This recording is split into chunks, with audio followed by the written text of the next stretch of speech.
সেওই ভাজা বা ঝুরি ভাজা বাংলাদেশের ঐতিহ্যবাহী গ্রামীণ খাবার। ছোটোবেলায় আম্মাকে করতে দেখেছিলাম, এখন আজকে আমি প্রথম নিজে এটা করলাম।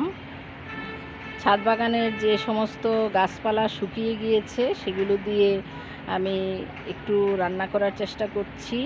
বিশেষ করে শাকসবজি সিদ্ধ, ভাত সিদ্ধ, ডাল সিদ্ধ এসব করছি।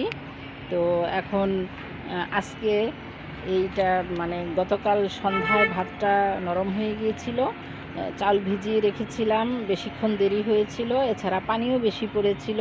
প্রেসার কুকারে বুঝতে পারিনি আন্দাজটা, পরে ভাত নরম হয়ে যাওয়াতে এটাকে আজকে চিন্তা করলাম যে এইভাবে একটা করি। তো এটা আমাদের ঢাকা এবং কুমিল্লার আঞ্চলিক ভাষায় সেওই ভাজা বলে, কিন্তু এটা ঝুরি ভাজা বা চিপস বা পাঁপড় জাতীয় ভাজা।